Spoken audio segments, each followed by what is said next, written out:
함께 성경과 스크린 보고 읽습니다. 시작. 내가 산을 향하여 눈을 들리라. 나의 도움이 어디서 올까? 나의 도움은 천지를 지으신 여호와에게서로다.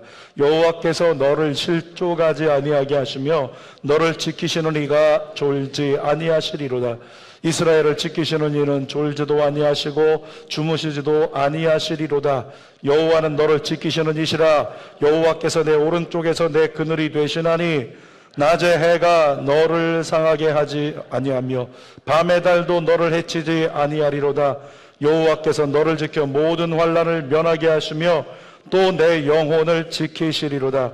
여호와께서 너의 출입을 지금부터 영원까지 지키시리로다. 아멘. 오늘은 시편 121편 1절에서 8절까지 말씀을 가지고 하나님 어디 계세요? 라는 제목으로 말씀을 나눕니다. 우리가 읽었던 본문 말씀에서는 하나님께서 함께 하신다, 지키신다 말씀하시는데 그것이 누려지려면 날마다 하나님이 대면되어져야 되는데 하나님을 찾을 수 없는 사람들이 너무 많다는 거죠. 시편 기록에 있는 것처럼 하나님 어디 계세요? 그런 고백이 많거든요. 그런 마음으로 오늘 제목이 잡힌 겁니다. 다시 한번 하나님을 찾는 마음으로 한번 하나님께 고백하는 마음으로 읽어볼까요? 시작. 하나님 어디 계세요? 여러분 지난주 우리는 야곱이 아버지와 형을 속이고 도망치다가 잠들었던 길에서 들었던 하나님의 음성, 그것을 나누면서 설교를 마무리했어요. 창세기 28장 15절입니다. 시작. 내가 너와 함께 있어 내가 어디로 가든지 너를 지키며 너를 이끌어 이 땅으로 돌아오게 할지라. 내가 내게 허락한 것을 다 이루기까지 나를 떠나지 아니하리라. 도망가던 다윗에게 들렸던 하나님의 음성. 그래서 야곱이 잠에서 깨면서 고백했던 말 기억하십니까? 내가 도망자가 되어 홀로 잠든 이곳에도 하나님이 함께 하시는구나. 여러분, 하나님은 우리의 삶의 가장 멋진 자리뿐 아니라 실패의 자리, 눈물의 자리에도 함께 하십니다. 그 하나님을 기억하고 제대로 인지하고 있어야 지난주 설교 말씀 다시 시작할 용기, 그 용기를 가지고 주님을 꽉 붙잡을 수 있다는 거죠. 근데 오늘 본문에도 비슷한 말씀을 우리에게 하세요. 하나님 말씀하십니다. 내가 너와 함께 하리라. 내가 너를 지켜주리라. 영원히. 주님 그렇게 말씀하고 계세요. 어떻습니까? 내가 너와 함께 하리라. 누려지십니까? 내가 너를 지키리라. 누려지십니까?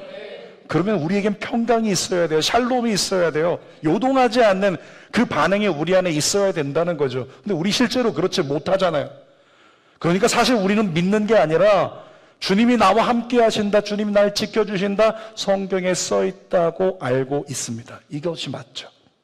우리는 실제적으로 그 사실을 믿지 못하고 믿어지지 않는 것이 현실이라는 거죠. 어떤 분이요, 교회 방문했는데 그 교회에 십자가가 걸려있지 않았어요?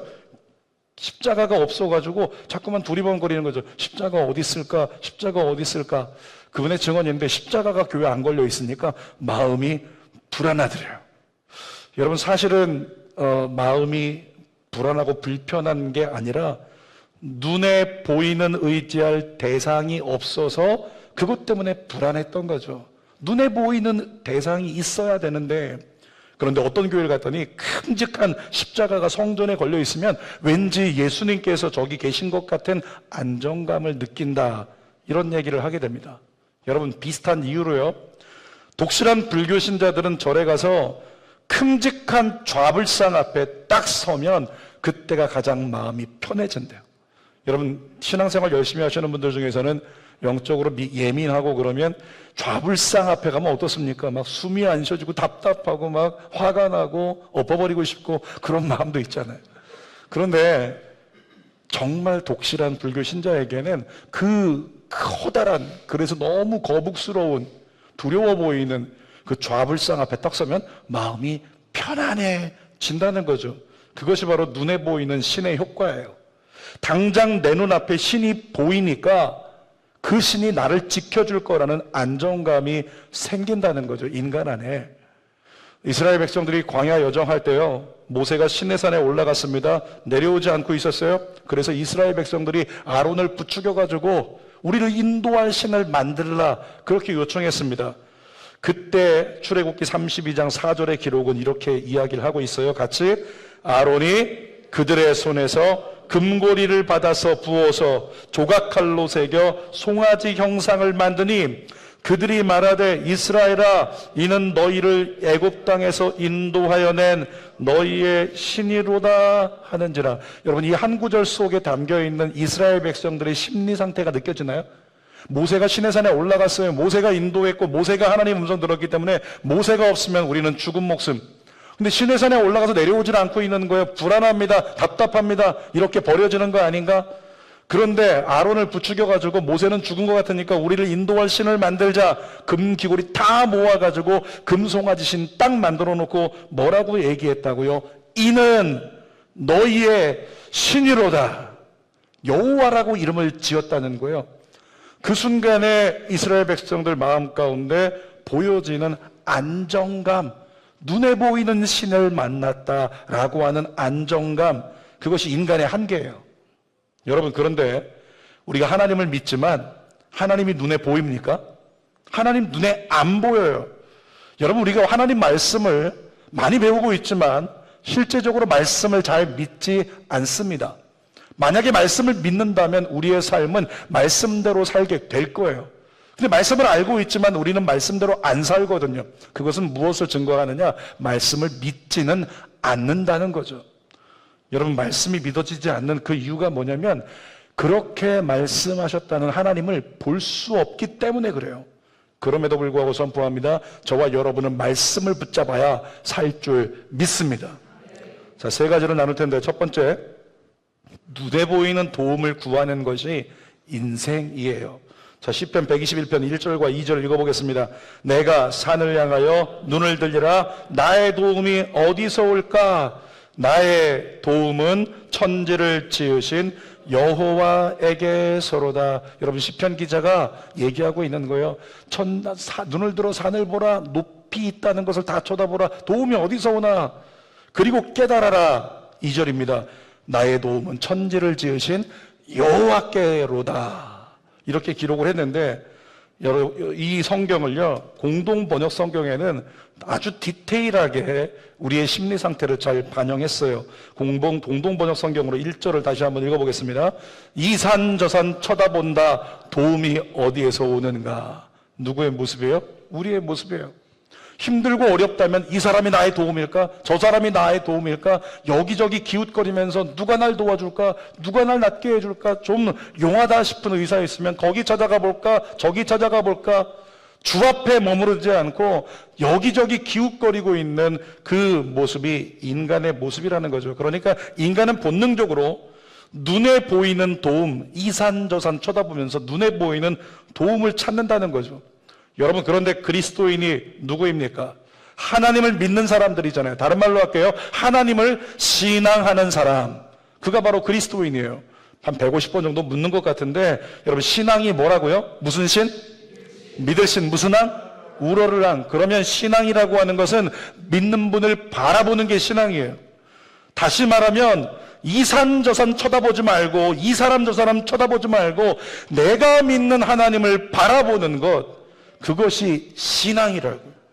여러분, 눈에 보이는 상황과 결과를 너무 의지하거나 신봉하지 마십시오. 성경은 얘기합니다. 너의 눈에 보이는 것, 그것 작은 조각일 뿐이다 얘기하고 있어요. 고린도후서 4장 18절 있습니다. 우리가 주목하는 것은 보이는 것이 아니요 보이지 않는 것이니 보이는 것은 잠깐이요 보이지 않는 것은 영원함이라. 여러분, 실제적으로 어려움을 당할 때 우리는 사람을 찾아요. 이 사람 저 사람 누가 나의 도움이 될까? 그런데 성경을 통해서 얘기합니다. 성경을 통해 증거하는 거죠. 눈에 보이는 사람이 너를 도와준다고? 아니, 그건 잠깐이다 라고 말하고 있는 거예요. 기억하십시오. 사람은 영원하지 않습니다. 동의하십니까? 사람은 영원하지 않아요. 만약에 사람이 영원하다면 정말 한 사람의 리더를 세웠을 때요, 그가 신실한 그리스도인이기 때문에 리더로 세우는데, 사람이 영원하다면 한 번 세워진 리더는 끝까지 영원히 리더가 될 수도 있어야 돼요. 그런데 그렇게 하지 않습니다. 마치 기러기 떼가 목적지를 향해 날아갈 때 그 대형을 유지하기 위해서 어떻게 하죠? 목적지까지 도달하고 대형을 유지하기 위해서 계속 선두를 바꾼다는, 계속 선두를 바꾸어 가면서 대형을 유지하는 것처럼 교회도 마찬가지입니다. 사람은 영원할 수 없기 때문에 오늘 첫 번째 주자가 열심히 달렸을 때 내일은 두 번째 주자가 달릴 수 있어야 교회가 유지될 수 있다는 거죠. 그래서 때로는 리더의 자리를 바꾸어 주어야 공동체가 대형을 계속 유지하면서 나아갈 수 있는 목적지까지 도달할 수 있는 그런 은혜가 있다는 거죠. 히브리서 11장 1절 읽어볼게요. 믿음은 바라는 것들의 실상이요 보이지 않는 것들의 증거니. 뭐라고요? 믿음은 보이지 않는 것들의 증거래요. 보이지 않는 것을 믿을 수 없고 보이지 않는 것을 의지할 수 없는데, 믿음은 보이지 않는 것을 증거할 만한 힘이 우리에게 주어지도록 인도한다는 거죠. 여러분, 보이지 않는 하나님을 믿고 의지하려면 우리 안에 두 글자 단어가 필요합니다. 뭐가 필요하다고요? 믿음이 필요합니다. 믿음이 있어야 보이지 않는 하나님을 확실히 증거할 수 있는 거예요. 그래서 하나님 앞에서 구할 때 무엇을 구해야 될까요? 무엇을 구하라고요? 믿음을 구하십시오. 따라합시다. 주여, 믿음 없는 것을 도와주소서. 믿음을 구해야 돼요. 여러분, 근데 이 믿음은 성령의 9가지 중에 9가지 은사 중에 하나예요. 고린도전서 12장 9절 10절 읽겠습니다. 다른 사람에게는 같은 성령으로 믿음을, 어떤 사람에게는 한 성령으로 병 고치는 은사를, 어떤 사람에게는 능력 행함을, 어떤 사람에게는 예언함을, 어떤 사람에게는 영들 분별함을, 다른 사람들에게는 각종 방언 말함을, 어떤 사람에게는 방언들 통역함을 주시나니. 이 고린도전서 12장은 은사장인데, 은사 9가지 중에 하나가 뭐냐면 믿음의 은사라는 거죠. 저와 여러분 안에 눈에 보이는 것을 의존할 수밖에 없는 우리가 눈에 보이지 않는 하나님을 온전히 의지하려면 우리에게 믿음이 필요합니다. 여러분에게 믿음이 임할지어다. 자, 두 번째로 나누고자 하는 것은 나의 모든 것을 지키시는 하나님을 성경이 우리에게 보여줍니다. 3절부터 8절까지 빨리 읽을 텐데 반복되는 어휘에 우리 집중해 봅시다. 읽겠습니다. 여호와께서 너를 실족하게 하지 아니하게 하시며 너를 지키시는 이가 졸지 아니하시리로다. 이스라엘을 지키시는 이는 졸지도 아니하시고 주무시지도 아니하시리로다. 여호와는 너를 지키시는 이시라. 여호와께서 내 오른쪽에서 내 그늘이 되시나니 낮에 해가 너를 상하게 하지 아니하며 밤의 달도 너를 해치지 아니하리로다. 여호와께서 너를 지켜 모든 환난을 면하게 하시며 또 내 영혼을 지키시리로다. 여호와께서 너의 출입을 지금부터 영원까지 지키시리로다. 반복되는 어휘가 뭐예요? 지키신다. 하나님은 나를 지키신다. 아멘입니까? 내가 널 지킨다. 하나님은 우리를 지킨다. 모든 걸 지킨다. 주님은 계속해서 반복해 말씀하고 계시잖아요. 여러분, 이 말씀을 이렇게 읽어나갈 때요, 그때 한번 떠올려 보면 어떤 사람의 형상이 떠올라요. 이 본문 말씀 속에서 누가 보입니까? 아이를 낳아서 키우고 있는 엄마 아빠의 모습이 보이지 않나요? 우리 오늘 간증하신 박성혜 집사님, 루나를 낳는데 이 아이가 신생아실에서 집으로 오지 못하고 이 아이가 정말 아직까지 회복이 필요해가지고 그냥 중환자실로 갔잖아요. 그래서 루나를 위해서 회복하게 해달라고 우리가 얼마나 많이 기도했습니까? 그때 엄마 아빠 어땠을까요? 잠 못 자면서 이 아이가 괜찮을까?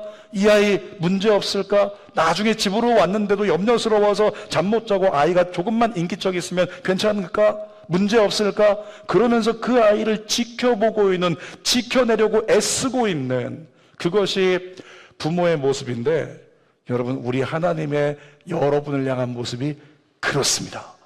하나님이 여러분이 혹시라도 문제 생길까봐, 실족할까봐, 잘못될까봐 하나님이 여러분을 지키고 계십니다.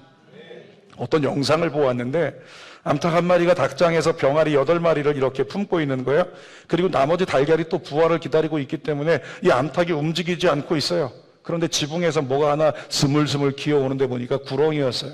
얼핏 보아도 이 닭을 한 번에 삼킬 만한 구렁이가 이렇게 닭장 안으로 들어왔다는 거죠. 그 순간에 암탉이 병아리를 보호하겠다고요. 날개를 막 퍼덕퍼덕거리는 거예요. 퍼덕퍼덕거리면서 입으로 뱀을 쫓겠다고 그렇게 막 그냥 부리지를 해가면서 그 다음에 꼬꼬댁 꼬꼬댁 꼬꼬댁 꼬꼬댁 꼬꼬댁 그러면서 소리를 막 지르고 있는 거죠. 여러분, 닭은 뱀에게는, 구렁이에게는 구렁이가 천적이죠. 상대할 수 없어요. 그런데도 필사적으로 뱀에게 맞서더라고요. 거짓말 같은 일이 벌어졌는데 이 구렁이가 한참을 어떻게 해보려고 하다가 그냥 포기하고 저쪽 지붕을 통해서 다른 곳으로 가버렸어요. 여러분에게 질문하겠습니다. 암탉은 왜 생명을 걸고 병아리를 지켜냈을까요?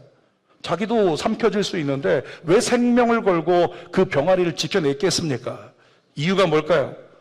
천지를 창조하신 하나님께서 모든 생물에게 부여하신 어미의 보호 본능 때문에 그래요.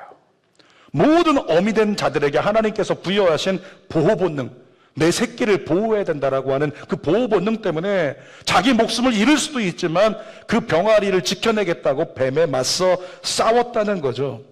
여러분, 어미에게 새끼를 보호할 본능을 허락하신 그 하나님이요, 당신의 영적 자녀인 여러분을 향해서요 똑같이 반응하십니다. 여러분이 힘들고 아플 때, 여러분이 어떨 줄 몰라 할 때, 넘어질 때 하나님의 보호 본능이 여러분을 안쓰럽게 여겨서 잡아주시려고 여러분을 위해 일하심을 믿으시기를 축복합니다. 우리 하나님은 그래서 어떻게 하셨어요? 그 암탉하고 똑같았어요.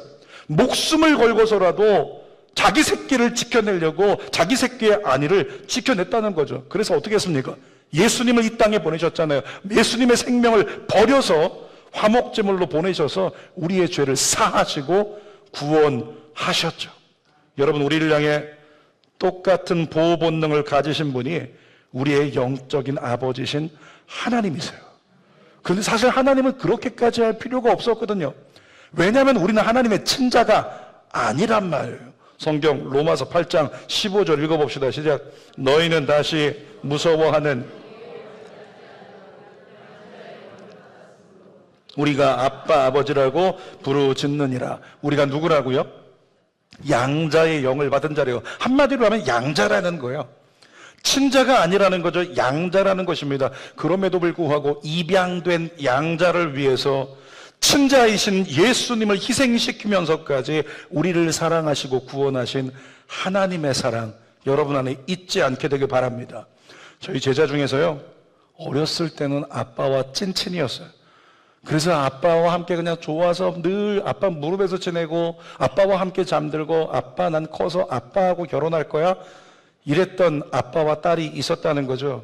그런데 중학교 1학년 되고 사춘기가 되면서 아빠는 늘 일하느라 바쁘니까 결국에는 아빠와 점점 멀어져서 남이 돼버린 청년이 하나 있었어요. 이야기를 들어보니까 아빠하고 아무 대화도 안 한대요. 그 아버님께서 세탁소를 운영하시는데 제가 우연찮게 신방을 갔습니다. 아버님으로부터 참 가슴 아픈 이야기를 들었어요. 아버지가 허리가 아파서 허리가 무너졌다는 거예요. 어깨가 아파서 어깨가 무너졌다는 거예요. 병원 진단을 했어요. 병원에서 얘기합니다. 지금 하고 있는 일을 계속 하시면요 전신마비 될지도 몰라요. 세탁일을 그만두십시오. 그런데 집에 와서 아버지가 생각합니다. 내 딸이 미술을 하는데 얘 미술하는 거 뒷바라지 해주려면 대학 갈 때까지는 버텨야 된다고. 그래서 5년을 버티고 있는 거예요. 버티면서 그 재정 조금이라도 더 만들려고 낮에도 일하고 밤에도 일하고 밤낮으로 그렇게 딸을 위해서 공부시키기 위해 고통을 참으며 일을 했다는 거죠.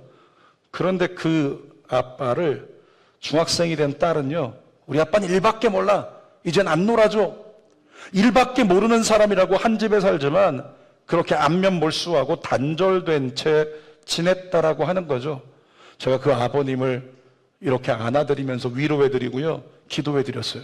그리고 나서 그 아버님에게, 아버님, 하나님 앞에 솔직하게 기도 한번 해보시죠. 하나님 도와달라고.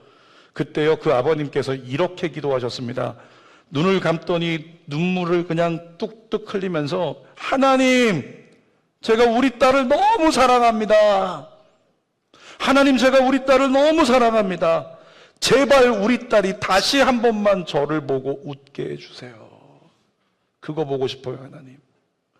지금 이대로 계속 살아야 된다면 저는 더 이상 살고 싶지 않습니다. 그러면서 아버님이 눈물을 뚝뚝 흘리시더라고요. 나중에 그 청년에게 아버지의 기도 이야기를 해줬어요. 그랬더니 그 청년이 울면서 뭐라고 하냐면, 저는 이제껏 아빠가 중학생 때 조금 못되게 군다고 저를 싫어하는 줄 알았어요. 저를 싫어해서, 그리고 또 중학교 1학년쯤 말미에 새로운 사실을 알게 된 거예요. 이 딸이 3살 때 엄마 아빠가 입양한 거예요.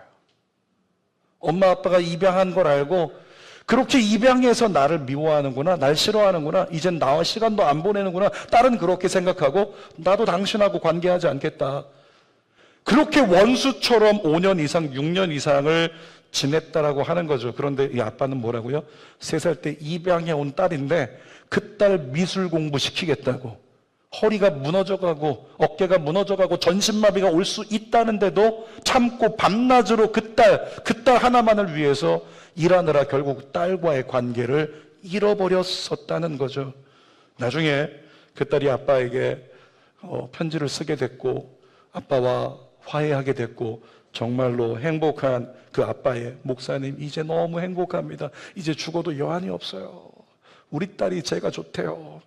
우리 딸이 저에게 말하기 시작했어요. 그러면서 행복해 하시더라고요. 사랑하는 여러분, 하나님을 찾는데요, 너무 힘들어가지고 하나님을 찾는데 하나님이 반응이 없으십니까? 내가 원하는 대로 됐으면 좋겠는데 하나님을 찾는데 내가 원하는 대로 안 되는 분이 계십니까? 꼭 기억하십시오. 그럼에도 불구하고 하나님은 여러분 곁에 계십니다. 그리고 여전히 여러분을 지키시고 계십니다. 우리 느헤미야 9장 31절 읽어봅시다. 시작.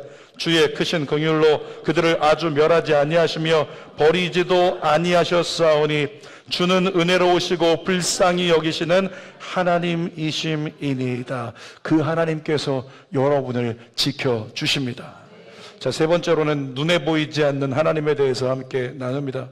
여러분, 우리 하나님은 눈에 보이지 않지만 믿으십시오. 내가 하나님의 도움이 필요할 땐 언제나 내 곁에서 일하십니다. 오늘 본문의 4절 말씀이 그래요. 읽어볼까요? 이스라엘을 지키시는 이는 졸지도 아니하시고 주무시지도 아니하시리로다. 제가 시골에 살 때, 어렸을 때 배가 아파서 떼굴떼굴 구르면 어머니께서 이렇게 따뜻한 물을 가지고 약초를 달여서 물을 만들어 주시면서 저 아랫목에 가서 엎드려 있어. 그럼 아랫목에 가면 따끈따끈한데 배를 대고 있으면 괜찮더라고요. 조금 있다 어머니가 얘기하십니다. 이렇게 돌아 누워서 엄마가 배 만져줄 테니까 자라 얘기하세요. 그래서 어머니가 배를 막 만져주시면 어느 순간에 저도 모르게 스르르 잠이 들어버려요. 한참 잠을 자고 있다가 한참 뒤에 잠에서 깨는데 보니까 어머니의 형상이 보이는데 어머니는 여전히 뭐하고 계세요? 제 배를 만지고 계세요. 그러면서 기도하고 계시더라고요. 하나님, 성현이 안 아프게 해주세요. 기도하고 계시더라고요. 제가 잠들었을 때는 그냥 이제 어머니도 그냥 주무시겠지라고 생각했을 수 있는데, 잠에서 깨어보니 여전히 나를 위해 잠들지 않고 나를 지키고 계신 분이 어머니시더라고요. 사랑하는 여러분, 하나님의 실존하심이 그렇습니다. 우리가 하나님을 떠나 있거나 하나님과 멀어져 있거나 영적으로 잠들어 있을 때 하나님이 보이지 않고 있겠지만, 여전히 하나님은 하나님이 보이지 않는 순간에도 여러분을 만지고 계십니다. 다만 내가 원할 때 하나님을 느끼지 못하면 하나님이 안 계신 거 아닌가, 버리신 거 아닌가, 이런 부정적인 마음을 가지고 흔들릴 때가 있다는 거죠. 누구처럼? 욥처럼. 욥기 23장 9절 읽어보겠습니다. 시작. 그가 왼쪽에서 일하시나 내가 만날 수 없고 그가 오른쪽으로 돌이키시나 배울 수 없구나. 정말로 어려운 가운데 있는데 하나님을 찾는데 하나님은 안 계신 것 같아요. 자, 시편 42편 2절 현대인의 성경으로 다윗의 고백을 읽어봅시다. 시작. 내 영혼이 살아계신 하나님을 애타게 그리워하는데 내가 언제나 나아가서 하나님을 뵐 수 있을까? 이와 같은 심정으로 내가 하나님을 정말 원하는데, 내가 하나님의 도우심을 정말 원하는데 도대체 하나님은 어디 계시는가? 그렇게 탄식하며 아파할 때가 있다는 거죠. 여러분, 한 이야기 속에서 그런 상황 중에 있는 여러분들 가운데 어떤 일을 하나님이 하고 계신지 잘 들어보세요. 북아메리카에 살았던 인디언 중에서 체로키라고 하는 부족이 있는데요. 이 부족은 소년들에게 어렸을 때부터 사냥하고 또 정찰하고 물고기 잡는 기술을 가르친대요. 그리고 성인이 되었을 때 좀 특별한 성인식을 치르는데 기왕이면 강인한 용사가 돼야 돼. 그래서 성인식을 진하게 치릅니다. 성인식을 하는 아들을 데리고 아버지는요, 부족에서 멀리 떨어진 깊은 숲속으로 들어간대요. 깊은 숲속으로 들어가서 거기서 아들아, 바로 여기서 네가 아침까지 있어야 된다. 그렇게 얘기하고 눈을 가린대요.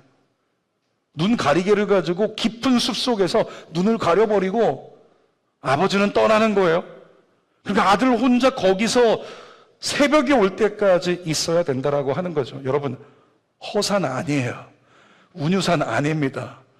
밀림 속 깊은 산 속이에요. 어떤 맹수가 나올지, 어떤 위험한 상황이 펼쳐질지 모른다라고 하는 거죠. 그런데 눈을 가린 채 홀로 남겨진 그 아들은 그 가운데 두려움을 가지고 밤을 버텨내야 됐어요. 그동안은 가족과 부족의 울타리 속에서 살았기 때문에 안전했습니다. 그런데 외딴 숲에서 한 번도 와본 적이 없는 곳에서 눈을 가린 채 아침이 올 때까지 혼자 남겨진 그 소녀는 온갖 공포에 시달려야 됐을 거예요. 부스럭 소리만 나도 촉각이 곤두서고 온갖 상상으로 힘겨운 밤을 보내야 됐을 겁니다. 그런데 식은땀을 밤새 흘렸던 그 소년에게 새벽 미명이 밝아오는 나팔 소리가 들려요. 먼 곳에서 새벽이면 부는 나팔 소리가 딱 들려오는 거죠. 그제야 비로소 안도의 한숨을 쉬면서 이 소년이 안대를 벗습니다. 나 드디어 성인식 통과했다. 그리고 그 모든 두려움을 다 벗는 것처럼 안대를 딱 벗었는데 어떤 일이 벌어졌을까요? 그 눈앞에 놀라운 광경에 소년은 깜짝 놀랐어요. 그리 멀지 않은 곳에 저 한 발치에 어렴풋한 사람의 형상이 보이는 거죠. 누구였을까요? 아버지였어요. 너 혼자 여기서 눈을 가리고 그렇게 네가 용사라고 하는 거, 성인이 됐다라고 하는 걸 증명해내야 돼? 어떤 위험이 있어도. 그리고 그 아버지 집에 가버린 줄 알았는데 그게 아니라 그 아버지가 저 한발치에서 창과 활을 들고 밤새도록 요동하지 않고 조금만 아들에게 위험이 섬기면 그 아들을 지켜내려고, 건져주려고 아버지가 거기서 아들을 주시하고 있었다는 거죠. 여러분, 혼자 깊은 산 속에 남겨졌다는 생각에 그 소녀는 두려웠지만 소녀는 결코 혼자가 아니었습니다. 소년이 버티고 견뎌야 했던 그 밤은 아버지 역시 함께 견디고 버티는 밤이었다는 거죠. 두려움에 떨면서 처절하게 아침을 기다리던 그 자리에 누가 함께 있었다고요? 아버지가 함께 있었다고요. 사랑하는 여러분, 하나님 아버지께서 여러분의 모든 삶의 자리에 그렇게 함께 계십니다. 인생의 밤을 지날 때 그 밤을 하나님이 함께 지나고 계시고 함께 견디고 계시고 함께 버티고 계십니다. 어느 날 갑자기 하늘이 어두워져가지고 이게 뭔가 먹구름이 밀려오나 하늘을 봤더니 그게 아니더라고요. 뉴스를 못 봤는데 보니까 오늘이 일식날이었어요. 그러니까 태양이 갑자기 달에 의해서 가리워지면서 일식이 딱 벌어지니까 그 순간에 하늘이 어두워지면서 깜깜해진 거죠. 그 순간에 사람들이 막 소리를 지릅니다. 해가 사라졌다, 해가 사라졌다, 지구는 끝났다. 그렇게 하던가요? 그렇게 하지 않아요. 왜? 우리는 알고 있기 때문에 일식으로 해가 사라진 거는 잠시일 뿐이다. 조금 지나면 해는 다시 떠오른다. 조금 지나면 햇볕은 다시 우리를 비추게 될 것이다. 믿기 때문에 우리는 두려워하지 않는다는 거예요. 여러분들 가운데 왜 내 인생은 아직도 이렇게 힘들고 왜 이렇게 아직도 어둡냐고 말하고 싶은 분이 계시다면 잘 기억하십시오. 하나님이 여러분을 떠나신 것이 아닙니다. 하나님이 여러분을 버리신 것이 아닙니다. 잠시 해를 가리는 일식이 내 인생에 일어나고 있을 뿐이라는 거죠. 설교 결론입니다. 오늘 제목이 뭐예요? 하나님 어디 계세요? 하나님 어디 계세요? 여러분, 하나님의 음성을 듣기 원하는 마음으로 다시 한번 읽어볼까요? 하나님 어디 계세요? 뭐라고 들리세요? 뭐라고 들리세요? 예? 하나님께서 뭐라고 말씀하실까요? 성현아, 나 여기 있다. 내가 너와 함께 있어. 내가 널 지킨다. 그러면 우리는 그 소리를 들으려고 소리가 들리는 쪽으로 더 가까이 가야 돼요. 그 소리가 어디서 들려와요? 하나님 보좌 앞에서 들려와요. 예배의 자리에서 들려와요. 성경 말씀을 통해 들려와요. 기도할 때 하늘 보좌에서 들려와요. 그래서 우리는 주의 음성을 들으려고 말씀과 기도로 하나님 보좌 앞으로 더 나아가야 되는 것입니다. 마지막으로 말씀드립니다. 우리의 힘으로 다 할 수 없을 때 성령님의 도우심이 있으면 하나님의 음성을 분명히 들을 수 있어요. 요한계시록 1장 10절입니다. 시작. 주의 날에 내가 성령에 감동되어 내 뒤에서 나는 나팔 소리 같은 큰 음성을 들으니, 사도 요한이 성령에 감동되니까 이전에 들어본 적이 없는 하나님의 큰 음성을 듣게 됐대요. 계시의 말씀을 듣게 됐다는 거죠. 여러분 모두가 성령에 감동되어 오늘의 문제를 이길 만한, 염려를 이길 만한, 답답함을 뚫고 나아갈 만한 하나님의 세미한 음성, 큰 음성 듣게 되시기를 주님의 이름으로 축원합니다. 기도하겠습니다. 살아계신 아버지 하나님, 하나님은 우리 곁을 떠난 적이 없고 하나님은 우리를 버린 적이 없고 늘 우리와 함께 계시는데, 그 하나님을 인지하지 못해 우리가 하나님 어디 계세요? 이렇게 부를 때 주님이 내가 여기 있다고, 난 늘 여기 있었다고 말씀하시는 그 음성 듣고 확인하고 우리의 신앙 더 굳건히 세워나갈 수 있는, 하나님 보좌 앞에서 하반기를 살아낼 수 있는 믿음의 종들 되게 하여 주시옵소서. 예수님의 이름으로 기도드립니다. 아멘. 말씀 생각하면서 우리 함께 찬양하고 기도합니다. 하나님은 너를 만드신 분, 너를 가장 많이 알고 계시며, 하나님은 너를 만드신 분, 너를 가장 깊이 이해하신단다. 하나님은 너를 지키시는, 하나님은 너를 지키시는 분, 너를 절대 포기하지 않으며, 하나님은 너를 지키시는 분, 너를 쉬지 않고 지켜보신단다. 그의 생각 셀 수 없고, 그의 자비 무궁하며, 그의 성실 날마다 새롭고, 그의 사랑 끝이 두 손 가슴에 대고, 그의 생각 셀 수 없고, 그의 생각